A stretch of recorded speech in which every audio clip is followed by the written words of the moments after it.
بسم الله الرحمن الرحيم. تبارك الذي بيده الملك وهو على كل شيء قدير، الذي خلق الموت والحياة ليبلوكم أيكم أحسن عملا وهو العزيز الغفور، الذي خلق 7 سماوات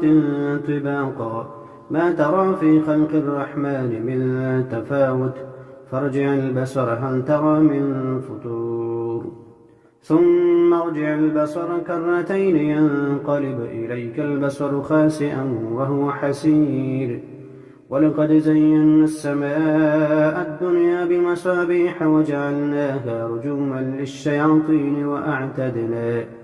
وأعتدنا لهم عذاب السعير، وللذين كفروا بربهم عذاب جهنم وبئس المصير. إذا ألقوا فيها سمعوا لها شهيقا وهي تفور، تكاد تميز من الغيظ، كلما ألقي فيها فوج سألهم خزنتها ألم يأتكم نذير، قالوا بلى قد جاءنا نذير، فكذبنا وقلنا ما نزل الله من شيء إن أنتم إلا في ضلال كبير، وقالوا لو كنا نسمع أو نعقل ما كنا في أصحاب السعير، فاعترفوا بذنبهم فسحقا لأصحاب السعير.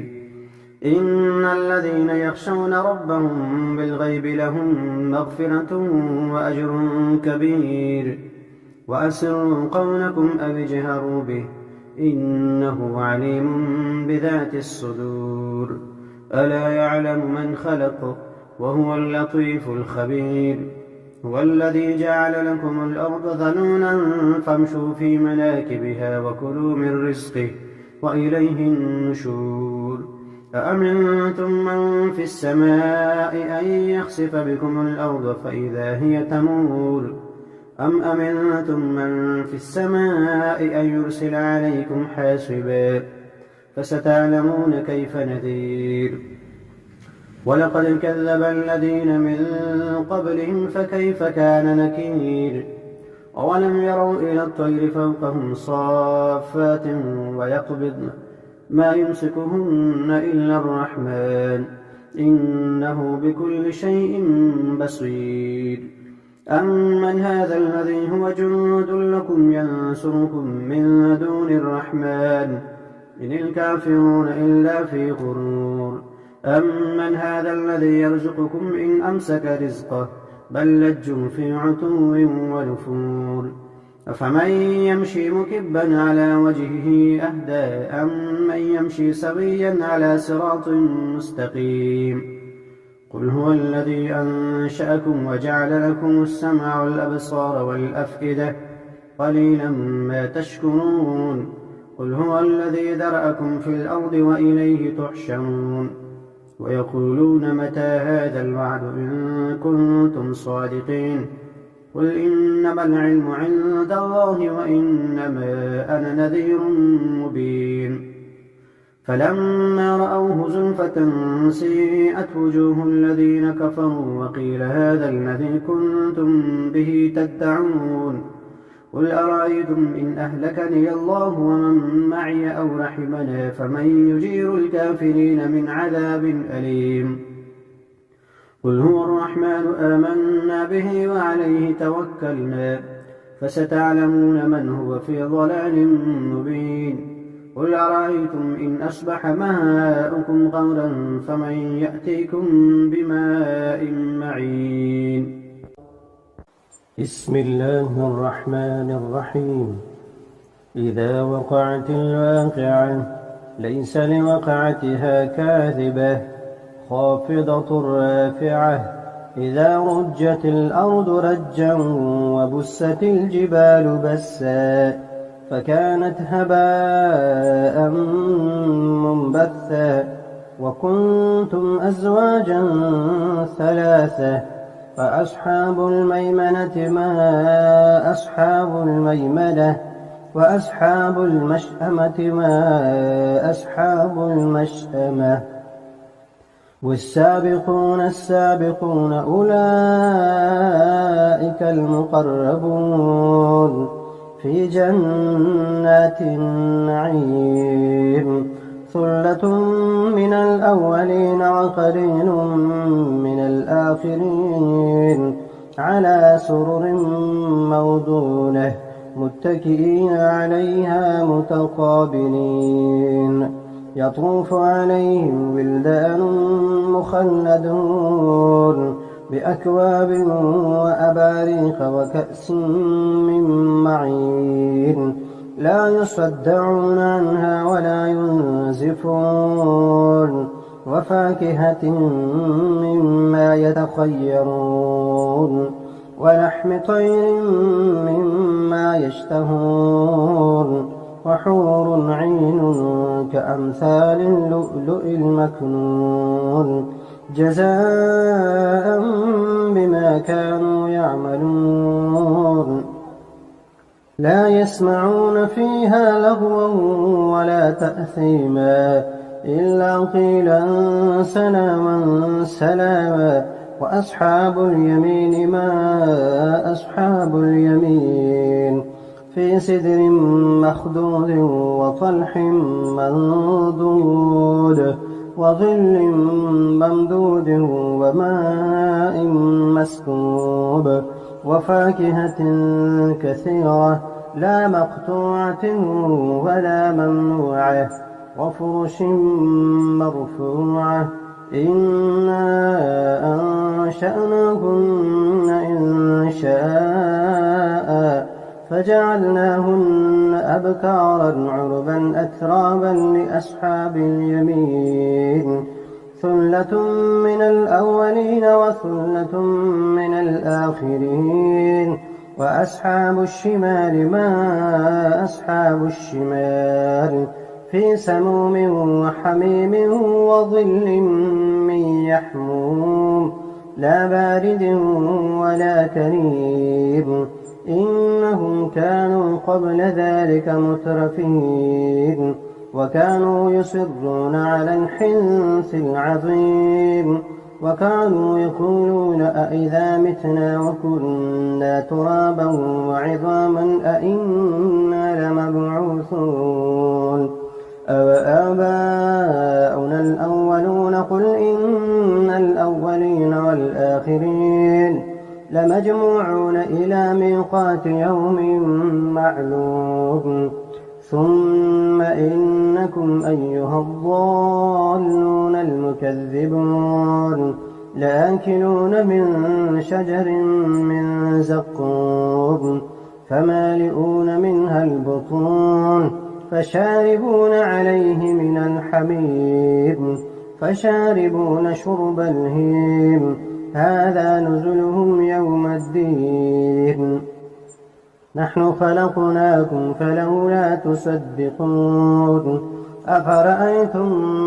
ما تمنون أأنتم تخلقونه أم نحن الخالقون نحن قدرنا بينكم الموت وما نحن بمسبوقين على أن نبدل أمثالكم وننشئكم فيما لا تعلمون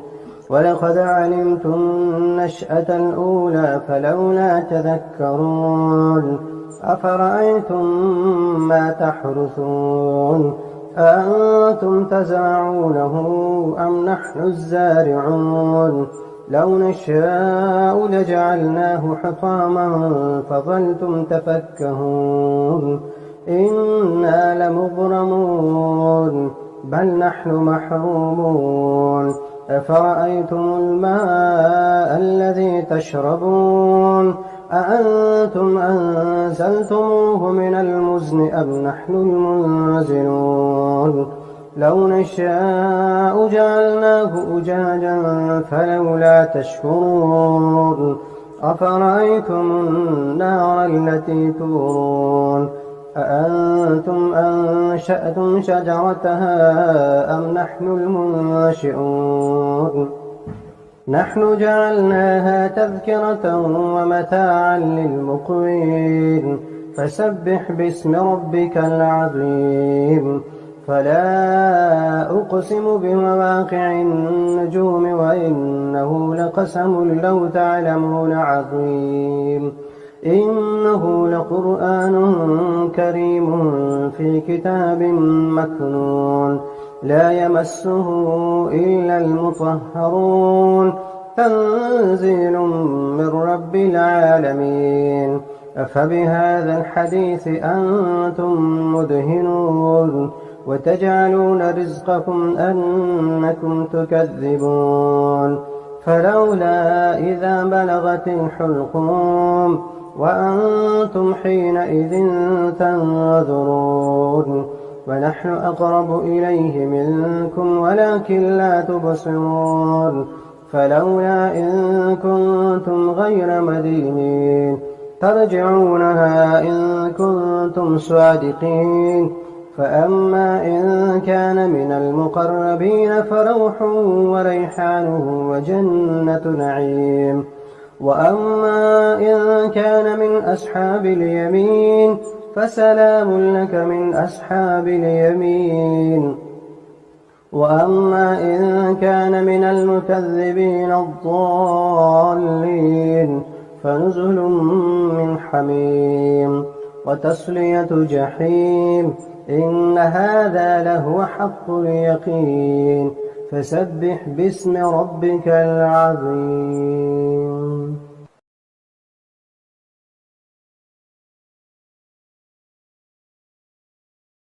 بسم الله الرحمن الرحيم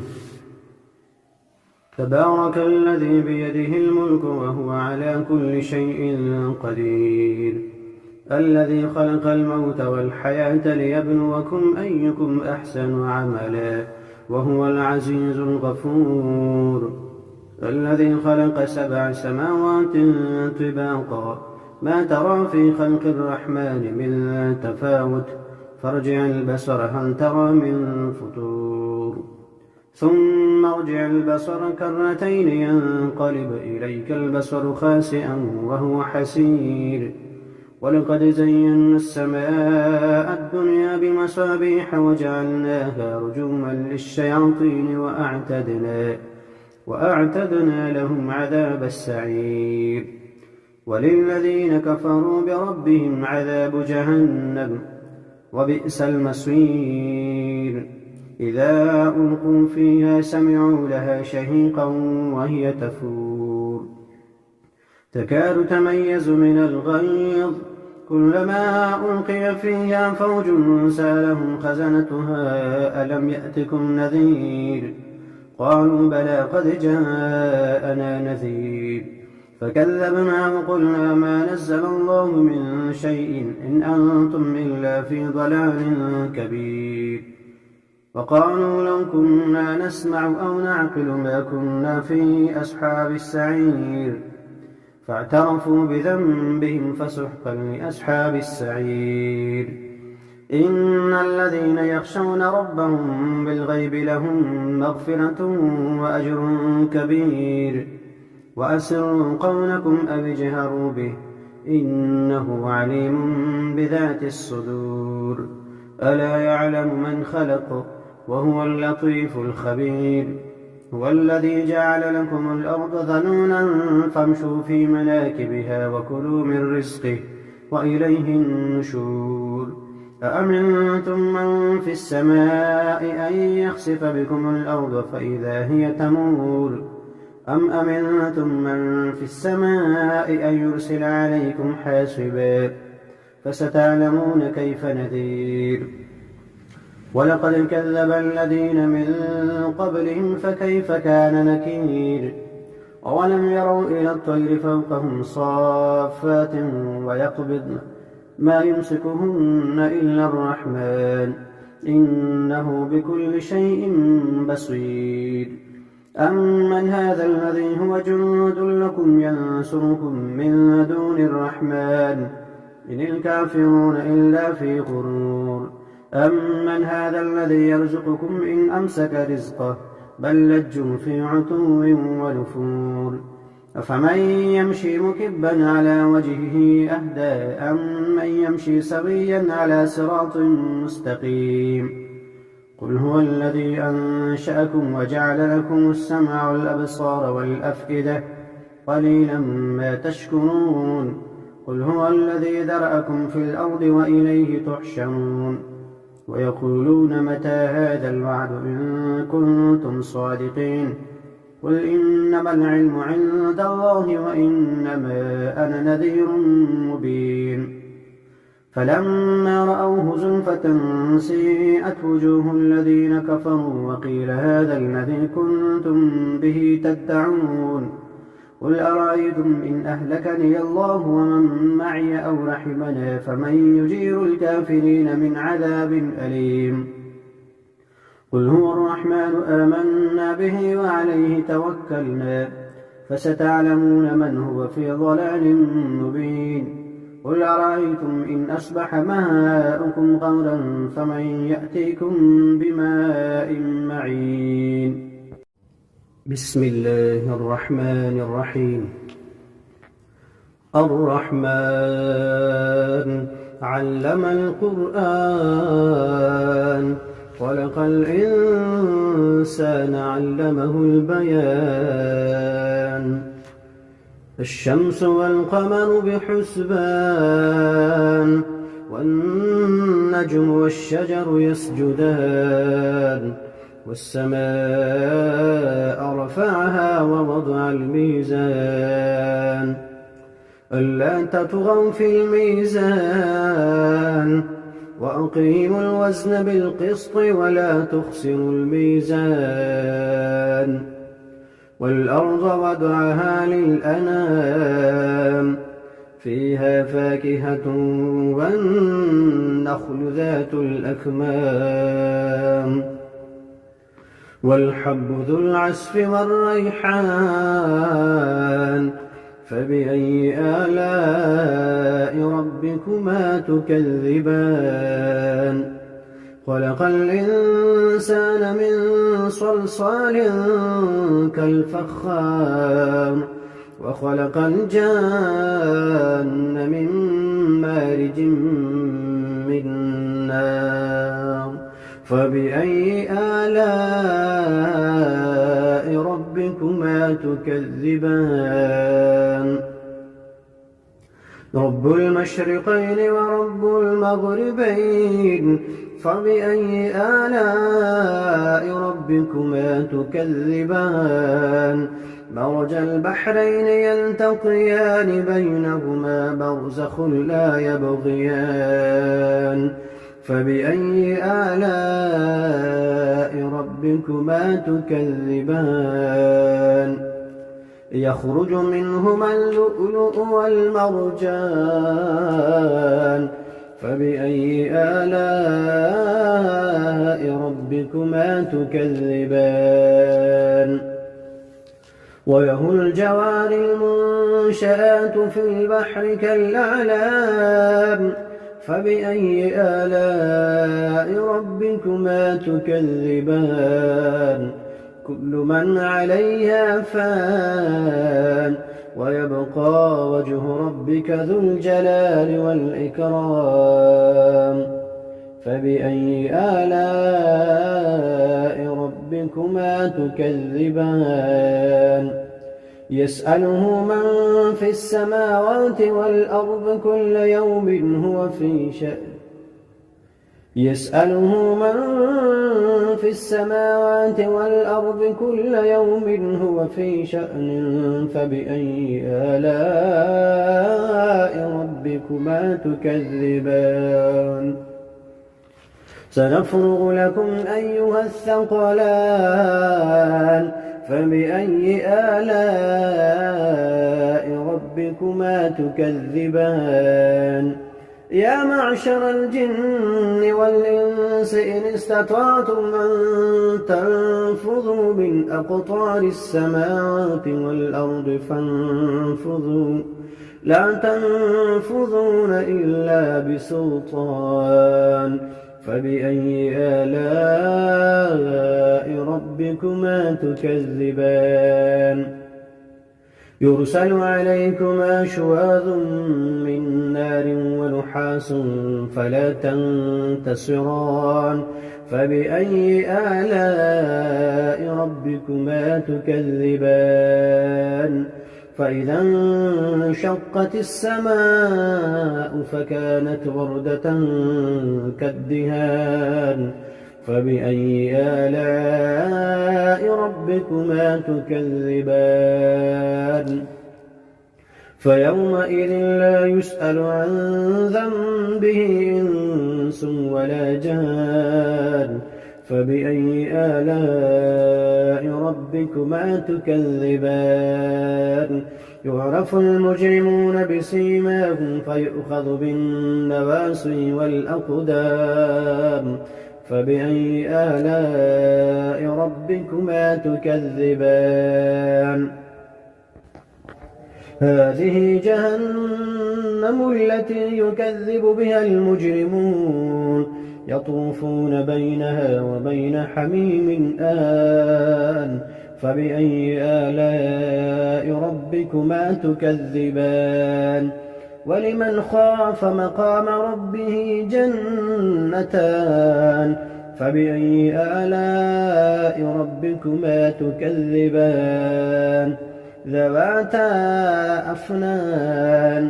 فبأي آلاء ربكما تكذبان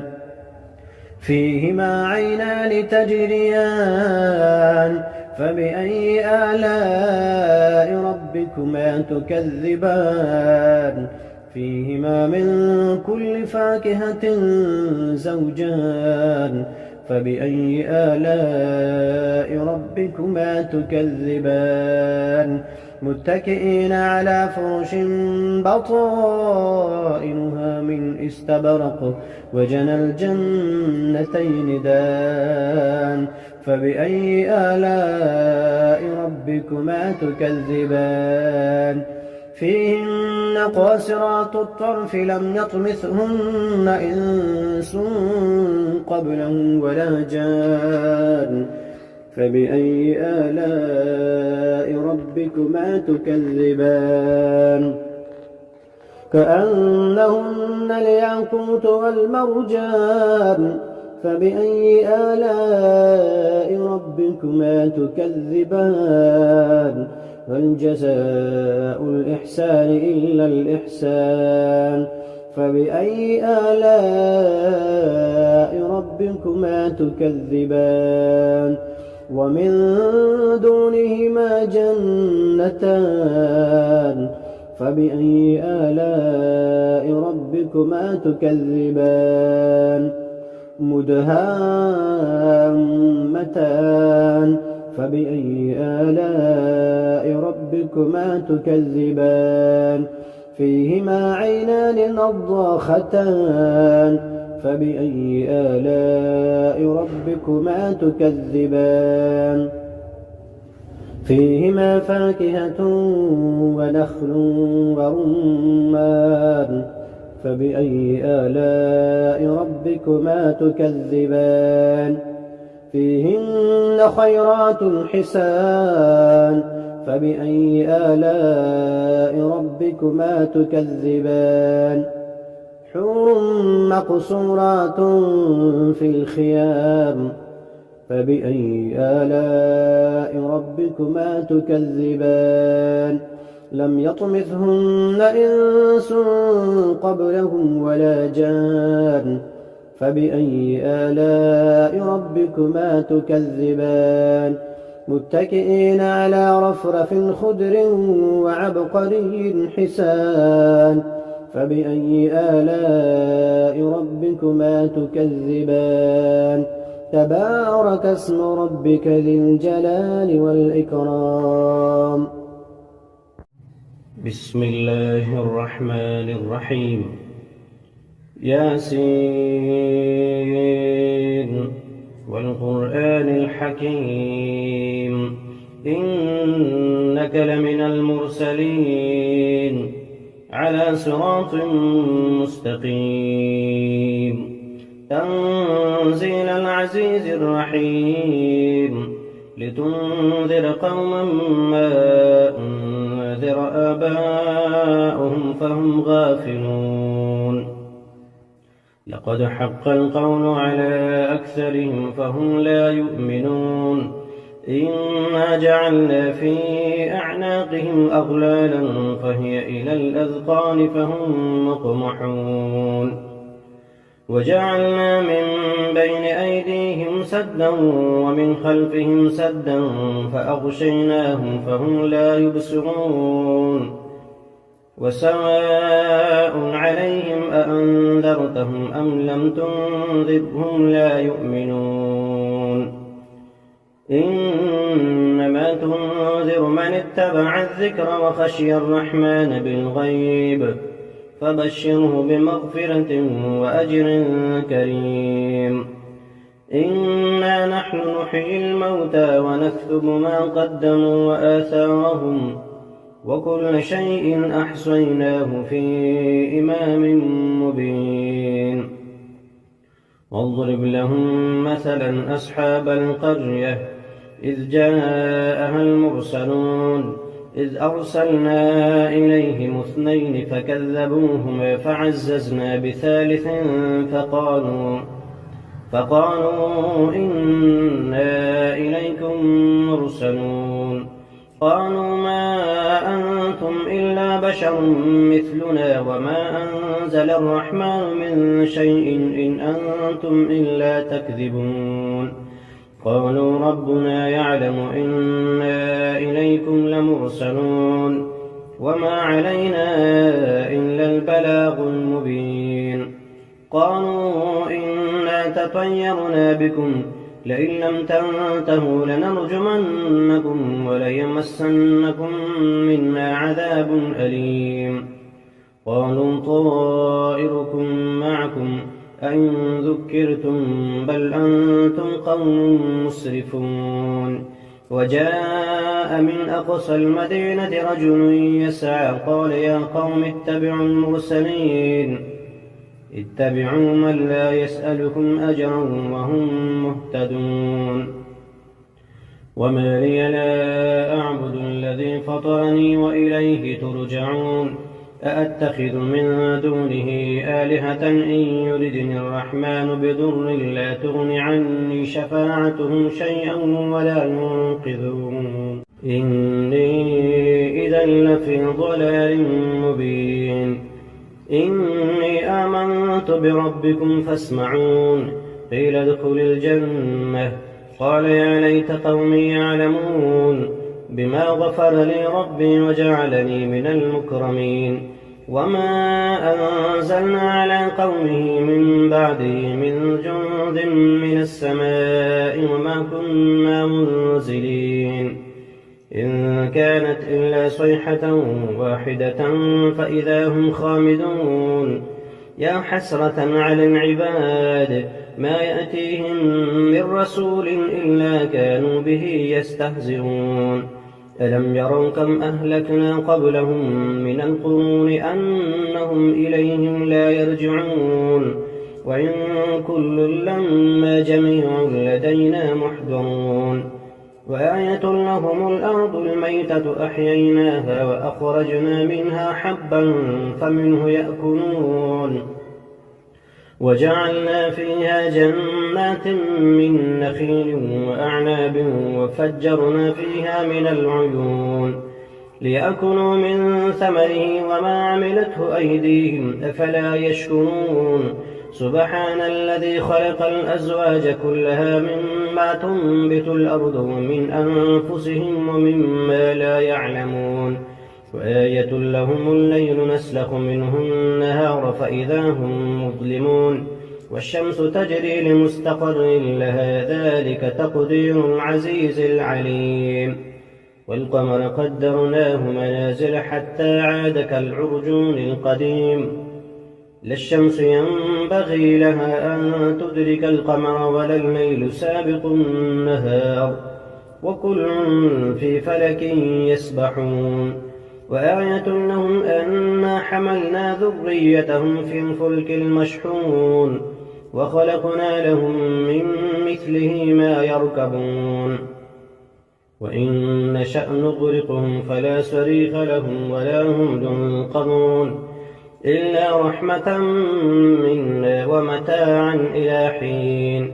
وإذا قيل لهم اتقوا ما بين أيديكم وما خلفكم لعلكم ترحمون وما تأتيهم من آية من آيات ربهم إلا كانوا عنها معرضين وإذا قيل لهم أنفقوا مما رزقكم الله قال الذين